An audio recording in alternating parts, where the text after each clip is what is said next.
Og det der er, det er, at vi beder om at tage en firkant, og så skal du også prøve at rykke køseren rundt uden at tegne.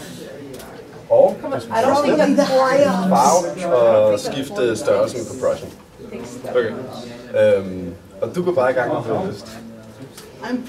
Jeg kan ikke huske det hele. Er der stadig, jeg skal starte? Du gør bare, hvad du har lyst til at starte med. Der var tegne en firkant, så rykke køseren rundt uden at tegne, og så slet. Vi kan lige starte med det. Okay. Jeg går i gang med, først vil jeg gerne rykke køseren lidt rundt, så jeg lige kan finde ud af, hvor jeg skal blive sammen med min firkant henne. Ja.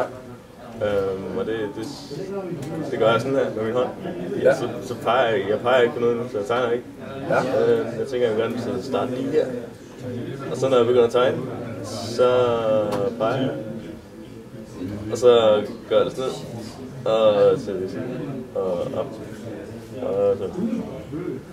Og så tænker jeg, at en firkant, der finder sådan noget rød.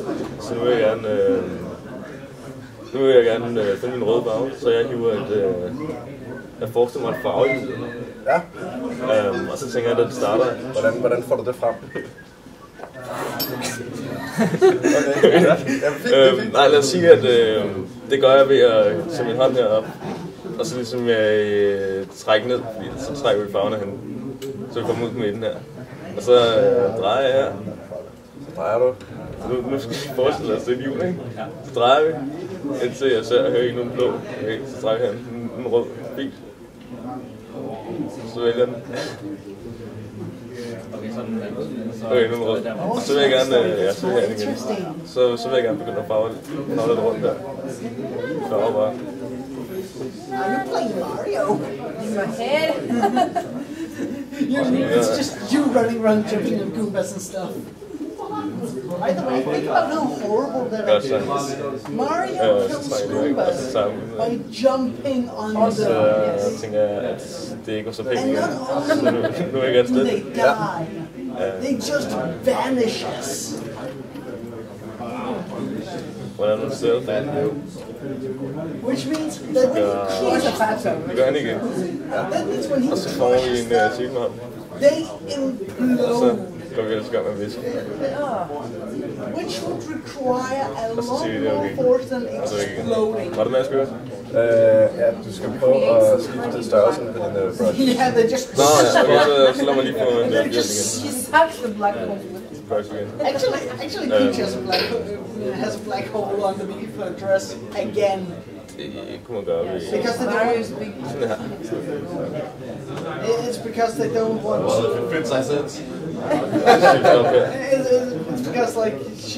It's because like they don't want to. Nej, igen, så lige igen. They don't want to animate og så five, og så den færdig. So they went like, okay, let's just put det var det. It's like in the news book. The female character, whenever she has dressed, suddenly. Jeg tænker at starte med at gøre det her, som måske er en command, altså hver gang jeg vil lave noget nyt, så gør jeg det her. Stopper det i forrige, og så trykker, begynder bare at tegne.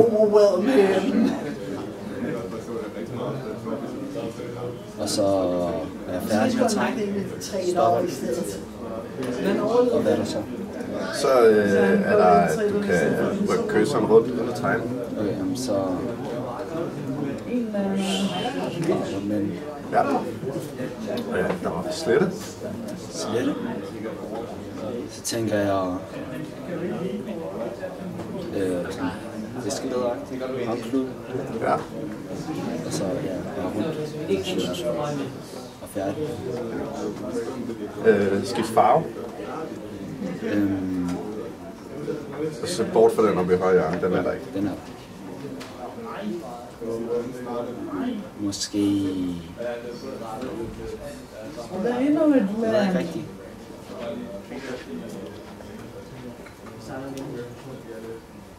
Hvem med?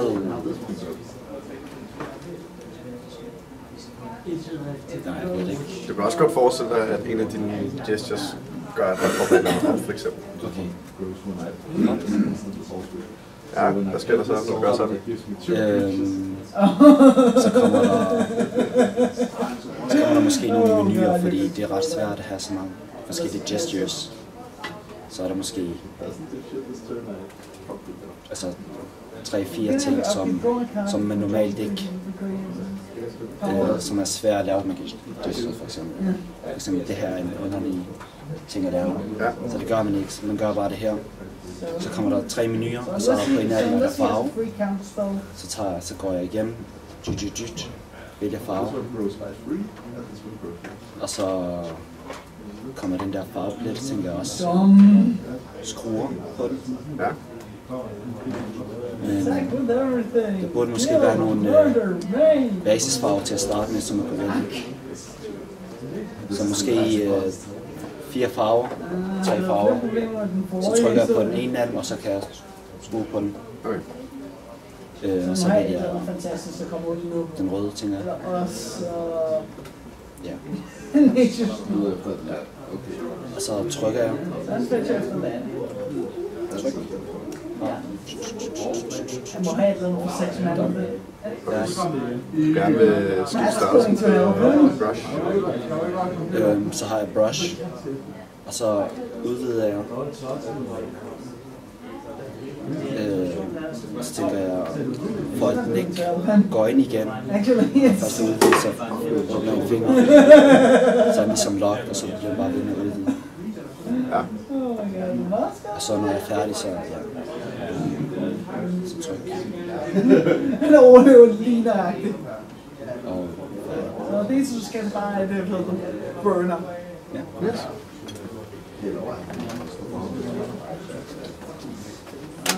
Hvad du prøver på? Det var firkanten først. Tegnefirkant. Tegnefirkanten. Ja, det er 2 sekunder. Nå. Vi skal lige have det helt frem, ikke?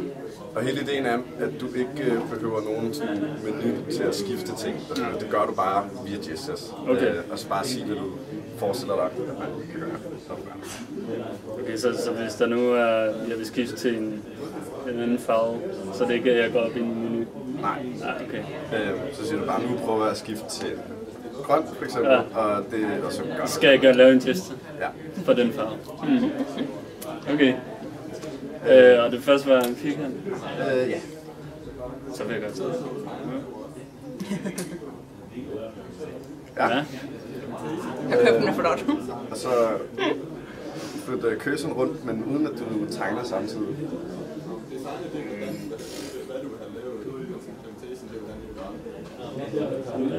Ja. Og hvis du vil måske sige farve. Ja. Og der må jeg ikke vælge deroppe, eller hvad? Jamen, helst ikke. Ideen er, at du bare skal... Du kan godt forestille dig, at der kommer et eller andet op. Ja. Så siger du bare sådan, jamen jeg gør sådan her, og så forestiller mig, at der kommer et farvehjul op, for eksempel, eller hvad? Altså. Eller ja. Så vil jeg gøre sådan der, tror jeg. Okay, så skifter du til... Ja, til farve. Jeg ved ikke, hvilken farve, men... Grøn. Ja, fint. Grøn. Helt mand. Ja. Og hvis du så vil tegne igen et eller andet sted? Jeg tegner noget andet. Okay. Hvis du så gerne vil slette noget?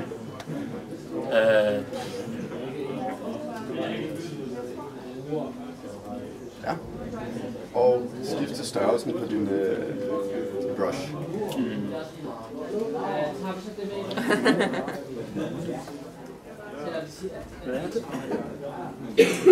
Det er sådan set det.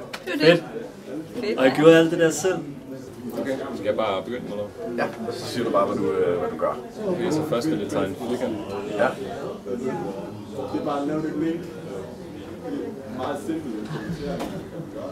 Så hvis du vil rykke kørsel uden at tegne.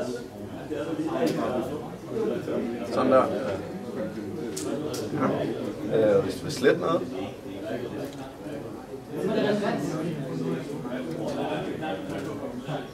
Ja.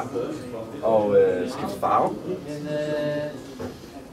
Det er svært, fordi... Du må godt sige, at du forestiller dig, at når du gør sådan her, så kommer der måske noget frem, eller... Du må også godt bruge 2 ender. Altså, som Rasmus sagde godt, det ville være meget svært, at man kunne gøre sådan her, så kunne man, ud fra at man drejer hånden, så kunne man ændre sådan, så man kunne have sådan et farvehjul eller noget. Så hvis jeg gjorde sådan her drejet til den her side, så kunne det måske blive grønt, når jeg kom herover. Okay. Ja. Og hvis du vil skifte størrelsen i brush, så det bare sådan der. Og hvis du vil låse den, ja, sådan så den ikke bliver mindre igen. Og så holde den et stykke tid, okay. Uden at bevæge hånden. Det tror jeg. Skal jeg også illustrere, hvis der er eventuelt andre måder, jeg måske er lidt teknikker, hvis det skulle være det? Okay. Hvis jeg bare skulle tegne en firkant, så vil jeg, skal vi se. Først vil jeg tage min cursor, og så fylde den op til, hvor jeg lige vil starte med det ene hjørne. Ja, så vi tegner ikke noget? Nej, jeg tegner ikke noget. Okay. Og det er, når jeg holder min hånd åben. Så tager jeg fat, og så begynder jeg at trække en firkant ned. Trække en firkant? Ja, altså, hvis I forstår. Men ja, altså, nu siger vi bare lige sådan her, ikke? Ja. Cool. Ja, men ellers jeg vil bare have gjort sådan her, og så vil du kunne forstå, at jeg trækker ned i en diagonal linje. Okay, så bliver det til en firkant. Ja, så bliver det til en firkant. Men så skulle jeg nok have valgt det værktøj. Ellers så vil jeg bare have gjort sådan her, når jeg skulle tegne. Ja, og jeg lukker hånden. Cool. Okay. Og hvis du vil slette noget? Hvis jeg vil slette noget? Ja. Godt spørgsmål. Så vil jeg tage min hånd, vende den om, og lukke den sammen igen. Og så vil jeg gøre sådan her, I guess. Jeg har faktisk ikke idé, hvad jeg laver. Men jeg sletter den, okay? Yep. Og hvis du gerne vil skifte farve, og igen, du må godt forestille dig, at der kommer et eller andet op.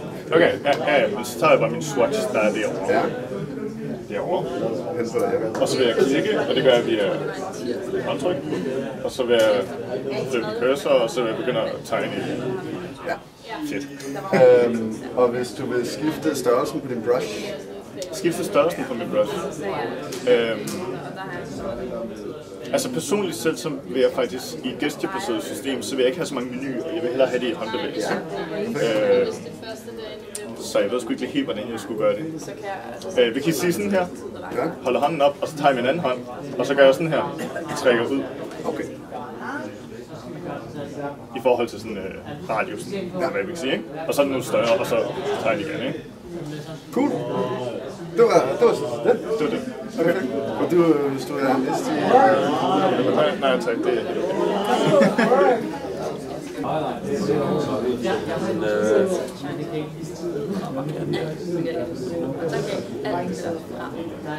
Du starter med, at du skal tænke højt sammen. Ja, jeg tænker først med at vælge en farve. Jeg vælger rød. Starte med. Ja? Ja, sådan der. Og så tænker jeg, at jeg flytter hånden sådan her, for jeg kan gøre nogle præcis tegn om, hvor jeg vil tegne. Så når jeg vil tegne, peger jeg lidt mere præcis. Så trækker jeg den.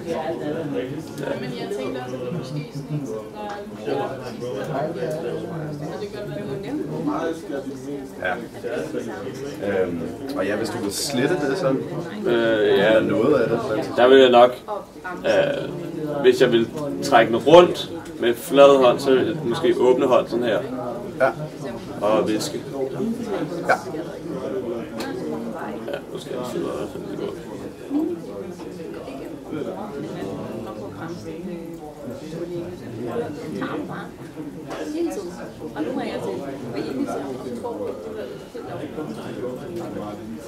Yes. Du har, ja, hvis du vil skifte farve. Nej, det er næsten allerede. Men jo, hvis du forestiller dig den der op ikke er der. Du må godt forestille dig, at du kan få en eller anden menu op, måske, hvor du kan skifte noget farve. Hvad vil du så gøre, hvis nu du får at vide, at du kan godt skifte farve, men du kan ikke se nogen måde, du kan skifte farve på? Det vil jeg synes er virkelig underligt. Ja. Men hvad der ville give mening for dig, hvis man skulle få en menu op, eller, eller altså, måske bare swipe nogle farver, eller hvad du lige tænker? Jamen, umiddelbart så synes jeg, der mangler lidt en eller anden, hvad hedder det nu, menubar oppe i toppen, hvis der skulle være en menu. Og det er bare mig, der er vant til computer generelt, så det er lidt underligt, at der ikke er nogen menubar.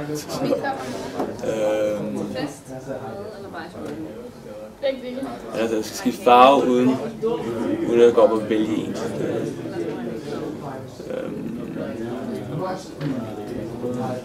Umiddelbart så tænker jeg, at jeg vil måske køre rundt her, finde menuen, Jeg ved ikke, klik, måske sådan, så peger hele hånden frem.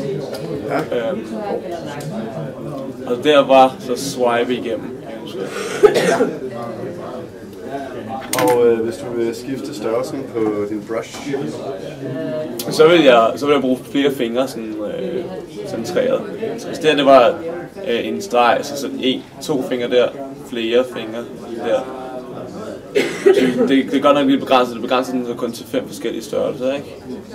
Men det vil være, hvor mange fingre du havde oppe? Ja, så hvor mange fingre samlet, fordi det her, det skulle så være til swipe, ikke? Ja. Så det er sådan samlet her, så er det, så er det størrelsen for mindst. Ja. Og så tegne det. Og hvis du så vil gøre den større, for eksempel? Det er et godt spørgsmål, det ved jeg faktisk ikke. Det gør det begrænset. Så kunne man sagtens... Jo, men umiddelbart, hvis jeg ikke kunne få den større der, så måske lige lave sådan en markering, prik, hvor man så derefter kunne swipe igennem størrelsen. Okay. Cool. Det var sådan set det. Okay, cool. Du tager for dig eller andet, hvis du har lyst. Så kan lige være noget Pepsi, faktisk.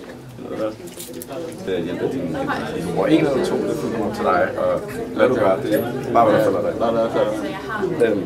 Og Mark er sådan tænkt højt og sådan, nu er det her. Ja, nu prøver jeg bare at hive mine fingre rundt og se, hvad det sker. Så jeg tænker ikke sådan over, hvad jeg gør, jeg prøver bare lidt frem. Ja. Det var sådan det første opgave. Ja, og hvis du så nu skulle tegne en firkant, okay. Så tænker jeg, så vil jeg trykke sådan på en knap, så vi hiver ned, og så kører den her sådan af, og så op, og så hen. Ja,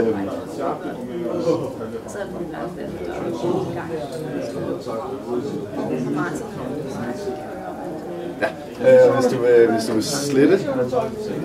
Okay. Og så prøver jeg, så tænker jeg, at det skal være noget andet, men jeg ved ikke, der er ikke rigtig noget, der falder mig naturligt ind, når jeg skal slette.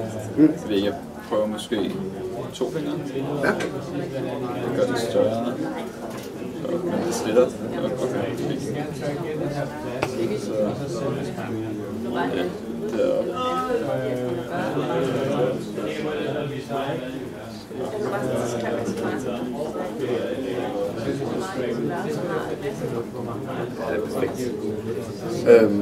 Og den er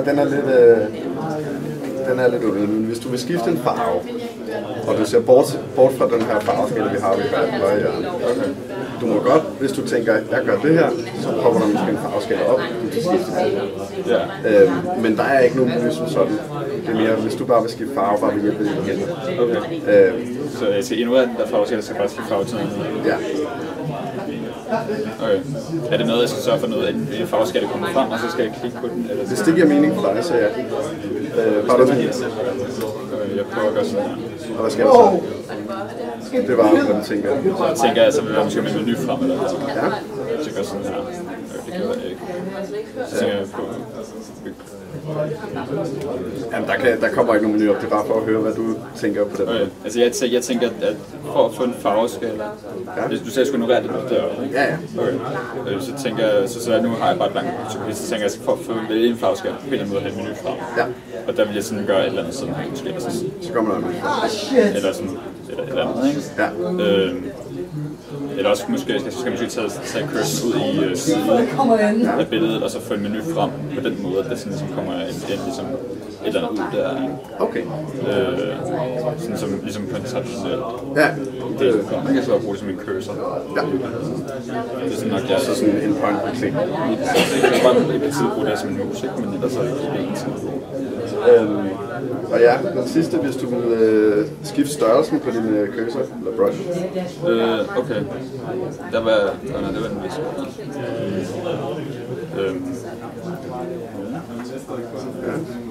Den bliver mindre.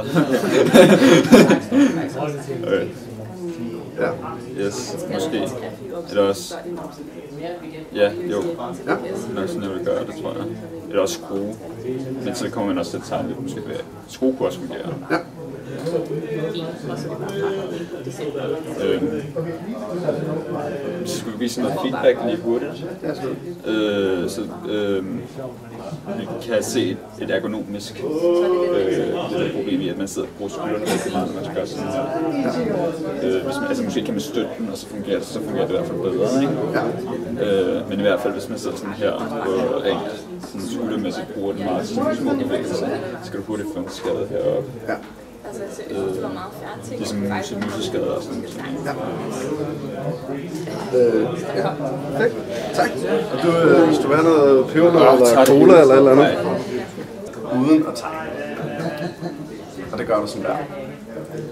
Hele hånden? Ja, jeg bruger hele hånden. Okay. Og hvis du så gerne vil tegne en firkant for eksempel? Ja. Jeg tegner en pænere. Og hvis du så gerne vil slitte for eksempel? Flytter med frem og tilbage.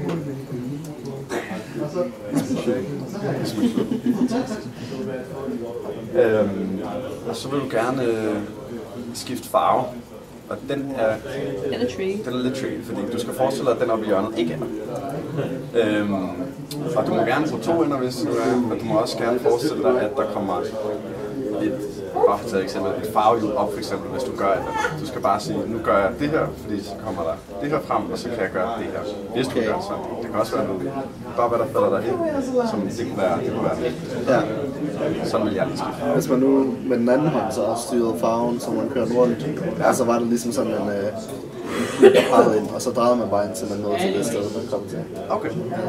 Men det ville jo så ikke...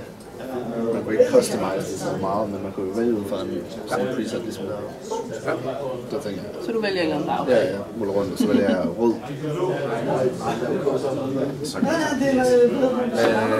Ja, hvis du gerne vil gøre din brush size større. Ja. Og mindre.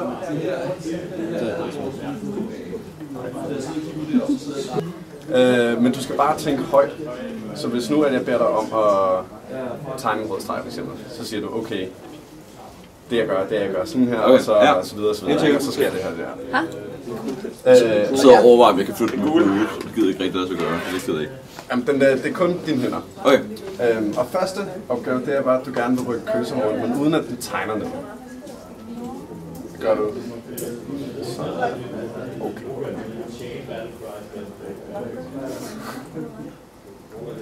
What the... Okay. Ja, og hvis du så prøver at tegne en firkant.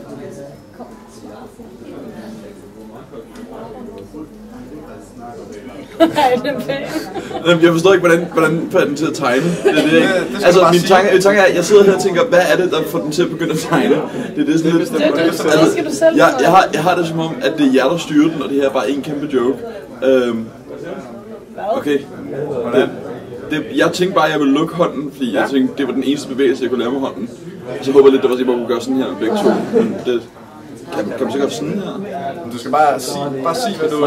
Ja, okay, undskyld. Jeg sidder og tænker, om man kan lave andre bevægelser, der vi kun har lukket. Du kan gøre lige, hvad du vil. Du siger bare. Okay. Nu tænker jeg, nu vil jeg gerne høre min næste opgave, så det synes jeg er et meget flot firkant. Okay. Jamen, så vil vi gerne have, at du prøver at slette noget. Og så siger du, så gør du sådan der. Så tænker jeg, at hvis jeg blinker, så er det ligesom, ja. Ej, hvor er jeg dygtig. Jeg har ikke slet min firkant. Nej! Okay. Det er et meget flot firkant. Nej, hernede skal jeg gøre hånden. Okay. Ja. Jeg er ikke færdig. Okay. Okay, ja, super. Og igen, vi kommer til lidt tricky en her. Fordi du vil gerne skifte farve, men den oppe i højre hjørne er der ikke. Du gør sådan der. Ja. Jeg tænker, at jeg drejer. Hvad sker der så? Drejer, hvad sker der så? Jeg ved det ikke.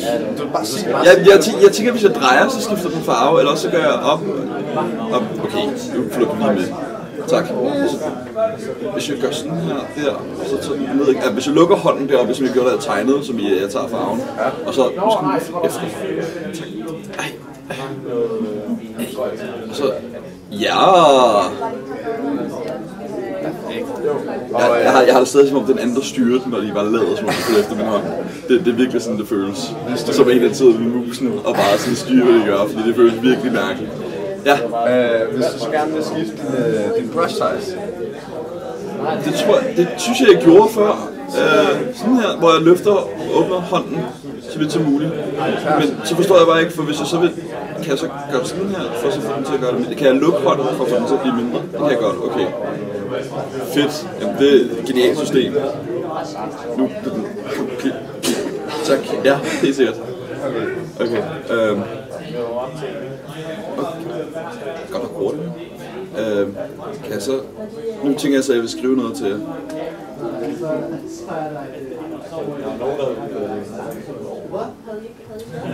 Lige meget. Det er svært, okay? Bare grib med her. Det er fint. Jeg visker, fordi det ikke lykkedes for mig at tegne, fordi den er resideret.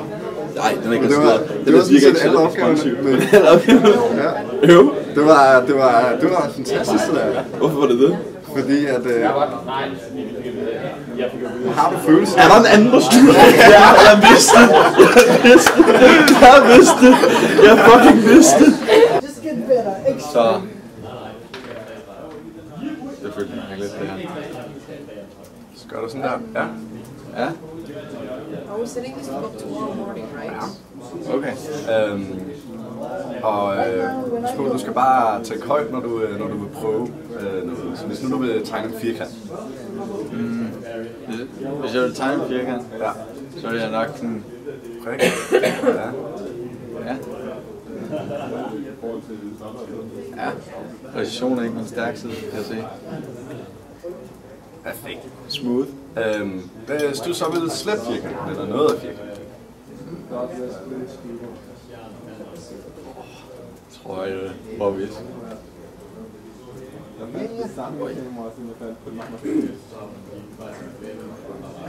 Som om den tager min albue mere end min hånd.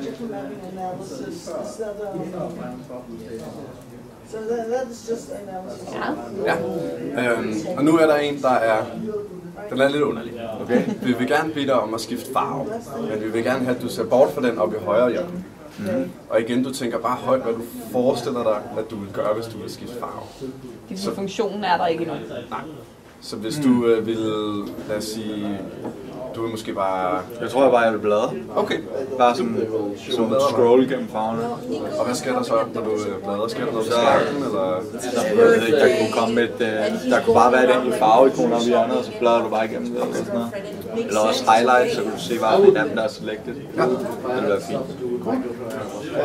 Og skift størrelsen på din brush. Skift størrelsen på din brush. Ja.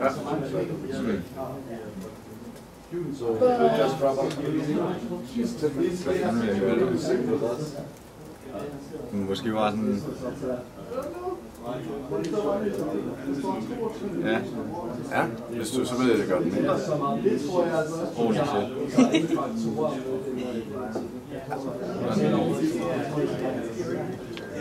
Smooth. Det var det. Fedt.